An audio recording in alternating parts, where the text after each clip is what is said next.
If your firm feels one good decision away from a breakthrough, then this is for you. We're hosting our first mastermind of 2026 in Phoenix on February 26th and 27th. And it's 2 days designed to actually move your firm forward and grow who you are as a leader. Day 1 is a full day of hot seats where you break into groups and work through the real problems in your business. Day 2 is our wellness workshop featuring sessions that help you boost your energy, lower stress, and think more clearly. We have Jocelyn and Aaron Freeman, host of a top 10 marriage podcast and masters in psychology, teaching relationship skills that you'll use at work and at home. A lunch and learn on habit formation with Tyson, and more. View the full event details and grab your seat at maxlawevents.com.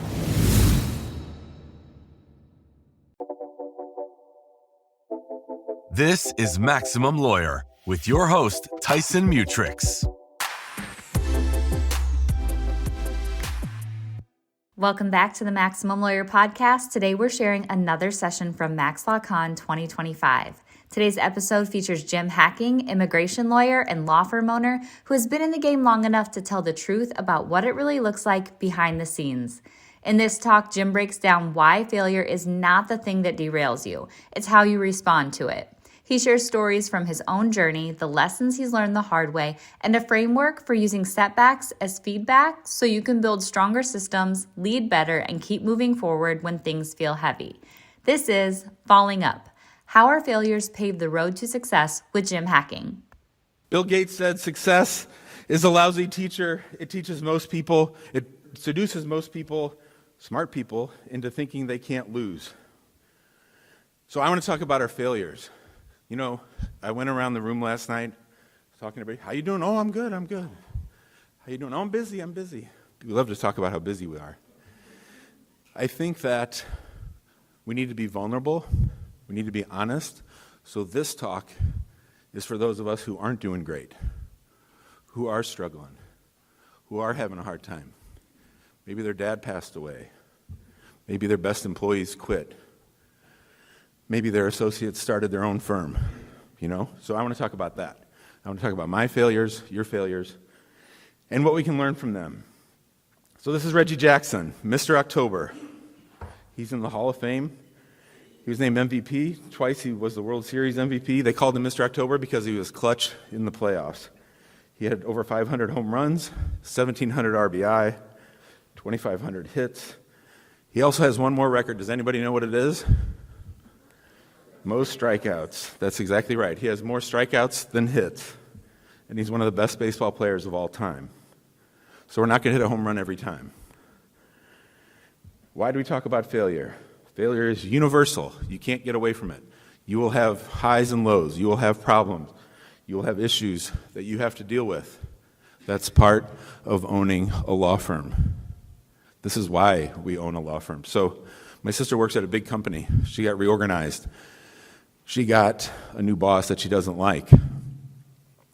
And I said to myself, that's why I own my own law firm, so I don't have to have a boss that I don't like. So it's a trade-off, right? We think that everything's going to be perfect. We come to this conference, we have all these great ideas, we're going to put it all into place, and everything's going to be golden. It's just not true. But every failure inside of it has the roadmap to success. So my first failure that I want to share with you was when I was a young man, before I went to law school. I worked at a law firm for 2 years in the mailroom. It was the best job I ever had. I was a runner. I went out and looked for cases. I did research.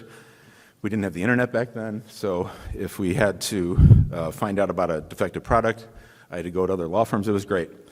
And while I worked there, the fellows that I worked for as a plaintiff's firm, they wanted to file a class action against Blue Cross Blue Shield. And they said, well, because you work here, you have Blue Cross Blue Shield, so we want to make you the plaintiff in this class action. So they filed a class action, James Oliver Hacking III versus Blue Cross Blue Shield. 2 years later, I'm sitting there talking to my future wife, and I tell her, hey, I'm the plaintiff in this lawsuit. She goes, what are you talking about? I didn't give a deposition. I didn't do discovery. I didn't do anything. She goes, that's a really bad idea. St. Louis is a small legal community. You never know when that might come back and bite you in the ass. And I said, oh, no. Those guys that I worked with, they'll protect me. Nothing bad will happen. Famous last words. So A year and a half later, we graduate law school. I get a crappy job at a crappy firm making $40,000 a year. And after about a year and a half, one of the biggest, most prestigious law firms in town calls and wants to hire me as a lateral. The name of the firm is Lewis Rice. That's their conference room, if you can believe that. So I had it all worked out perfectly. We got married on Saturday. I quit my job on Friday. I was going to double my salary. I was going to go from $40,000 to $85,000. I would be working 200 hours a week. It'd be crazy work hours, but I was going to make a lot of money.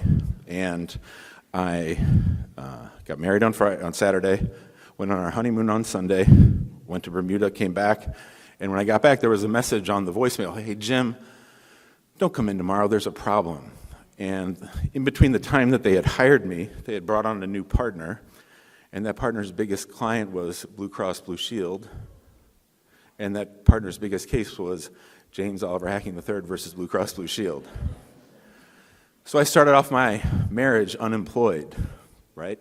And so I thought it was the worst thing ever. I thought, oh my God, I'm never going to find another job like that. I'll never be happy. I'll be living in a van down by the river. That's what I thought. And so eventually I found another job. And here's the thing. If I had gotten that job, my life would have been extremely different. I wouldn't be here right now. If I had gotten that job, I wouldn't be here right now. And I wouldn't have these 4 kids, right? I would have probably 1 kid. And they'd probably be neurotic.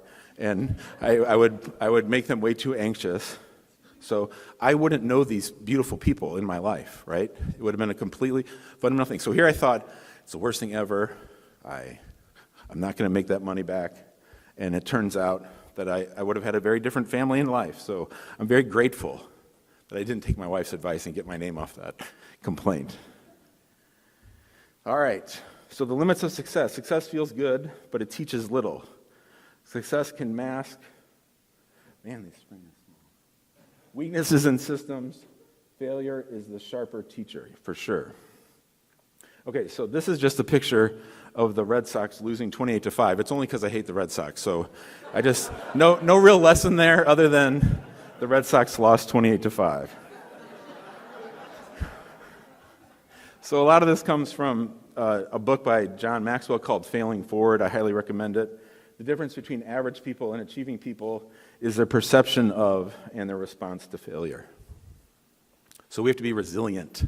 Resilience is something that's very important for law firm owners. And the lessons from failures, that failure is feedback. It's not final. Failure is not an event.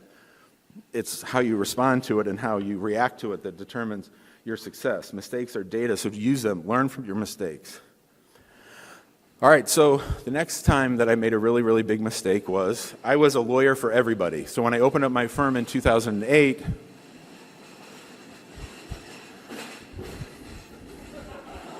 my law firm in 2008, I was doing whatever walked in the door law, right? I wasn't specialized. I wasn't doing immigration only. It was very, very whatever I needed to do to pay the bills. And I got referred a case for the man on the left. His name's Cedric. And Cedric was an African-American man who ended up sitting in the St. Louis City jail for 5 weeks because they said he was Corey. And he said, "I'm not Corey, I'm Cedric." And they said, "No, you're Corey." So they locked him up for 5 weeks. And this was before Ferguson, before George Floyd. And I thought that he had a good lawsuit. Apparently the St. Louis Sheriff's Office had a big problem with this. And I worked on a class action. I spent about 250 hours on that case. And I lost on summary judgment. Because of sovereign immunity, the judge basically said, yeah, these 2 black guys do look sort of alike, so the cops get a pass. Well, during that case got some publicity, and the man on the right was wrongfully charged with armed robbery. And I had no business taking that case, but I did take the case, and we lost, right? So those were bad things. Those were bad outcomes for sure. Cornell eventually got out. We got his case overturned on appeal because the judge wouldn't let me put in evidence of who really did it. But in any event, that was the price I needed to pay. Well, so what happened was, while I was litigating those cases, I wasn't signing up anything, right? So I was just working nonstop on those cases, and when you're a one-person show and you're not signing up cases, guess what? Cash dries up. So cash was drying up. If you guys came to Maxwell Con at Del Mar Hall, that was where I told the story of how I was broke, and I had been untruthful to my wife about the fact that we were broke. She was not working with me at the time. And I basically had to come to her and say, hey, I'm out of money, and I'm not sure what we're going to do. So I liquidated my 401k from my old firm, and that's what kept us going. So I had to deal with issues about not being honest. I had to deal with issues about money. And most importantly, I had to deal with making a decision about what my law firm was going to be. And it was after getting my teeth kicked in those two cases, which were about 6 months apart, that I said, I'm just going to do immigration, because that's what people want, that's what the need is. So from that loss, those losses, I learned what I needed to do. I was able to focus. It was painful. Everything became very clear, but it was only because of the loss. If I had won those cases, I probably would have thought, oh, I'm a criminal defense lawyer. Oh, I'm a class action lawyer, right? So again, I wish Cedric would have won. I wish Cornell would have won at trial. But at the end of the day, it was the cost of admission to my new future, right? And so that's what all these lessons are. They're all pathways to a better future. If you take it, if you just fold up shop and say, oh, I'm never going to be in a courtroom again, or I'm never going to litigate again, or I'm never going to, it all depends on how you interpret what happens to you, right? That determines your success. And so, like I said, so that made me go immigration only, and that's been, we've become huge in immigration. That's all that we do.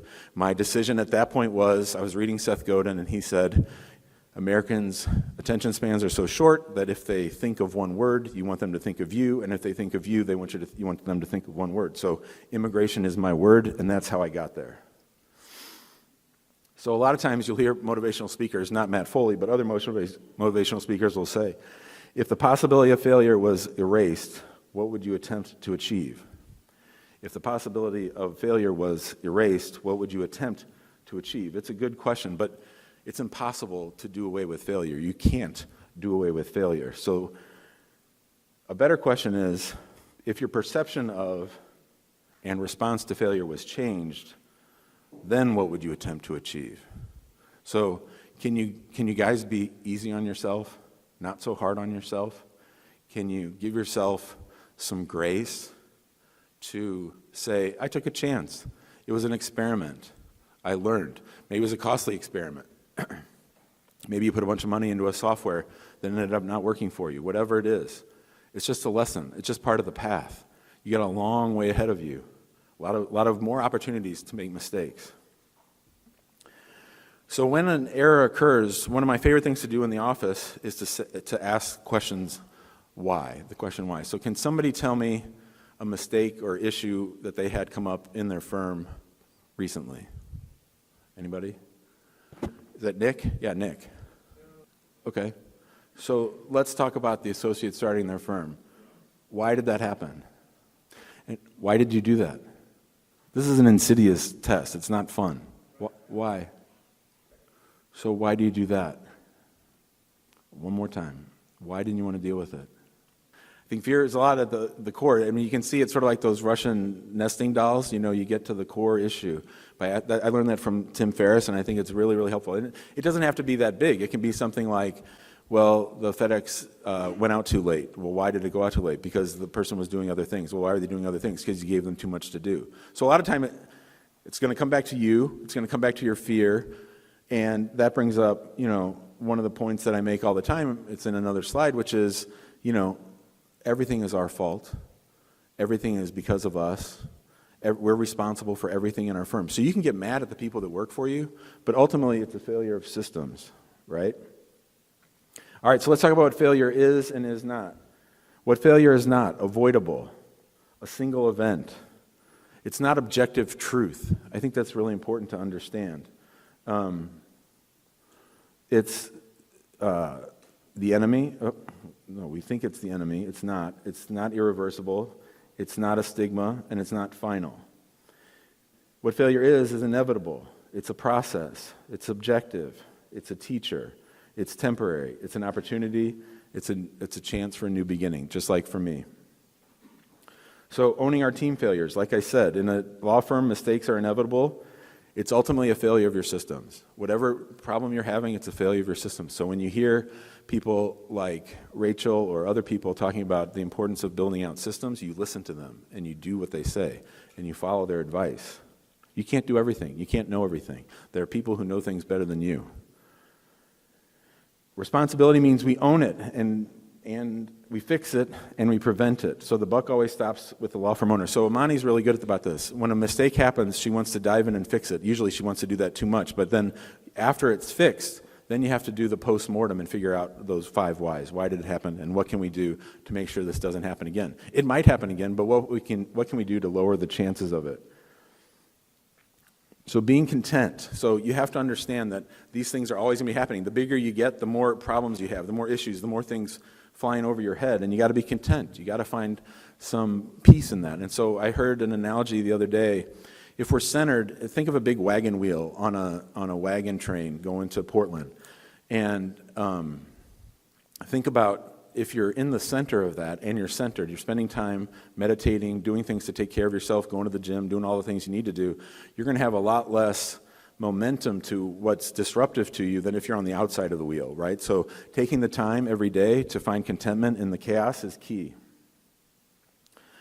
So I love this quote from Daisaku Ikeda, start from today. Nothing is irredeemable in youth. Rather, the worst mistake you can make when young is to give up and not challenge yourselves for fear of failure. The past is the past, and the future is the future. Keep moving forward with a steady eye on the future, telling yourselves, I'll start from today, I'll start fresh from now, from this moment. We talked about content in the firefight. So one tool that I came across that I really liked is you can list, while you're here, list some of your difficulties. Then ask yourself, is this something that's not fixable? Is this something that is completely outside of my control? As a law firm owner, I rely on the serenity prayer all the time. God, grant me the serenity to accept the things I cannot change, Donald Trump, the courage to change the things I can, my systems, and the wisdom to know the difference, right? So go through this. Write down what your difficulty is. Write down whether it's permanent, and then, as Jason Suck would say, what is one small step that I can take that might make this a little bit better? My last mistake, I committed legal malpractice. I had a legal malpractice claim brought against me. I screwed up a woman who came to the United States from Bosnia. She had a bad habit of putting shit into shopping carts and running out of the store. She got arrested, and she got put into deportation, and she had a defense available to her that I missed, right? I missed it. And so that meant she ended up staying in detention longer than she should have. It meant that she filed a bar complaint against me, and it meant that she settled with my insurance company for lots of money, and it was very, very stressful, made my life hard for a long time. And I'm certainly not happy that that happened. I'm certainly embarrassed to even tell you that story. But I do that to encourage you that there's nothing that's too scary or bad, and a lot came out of that, right? A lot came out of that. I stopped doing deportation for a while, but we also were able to help a lot of people. And this is a young man that I was able to help after that. We've perfected our systems. We've made sure that we have ways to never make that mistake again and to make other mistakes, because removal is different, deportation is different. And that fellow right there, who with my law degree and my research, I figured out a way to keep him in the United States, to keep him from being deported. And last month he became a U.S. citizen. So, from pain comes power. Right? From pain comes power. So own your failures as leaders, analyze with the 5 whys, build stronger systems, fail forward, not backward. And I'll end with a quote from Nelson Mandela. The greatest glory in living lies not in never failing, but in rising every time we fail. Thank you, everybody.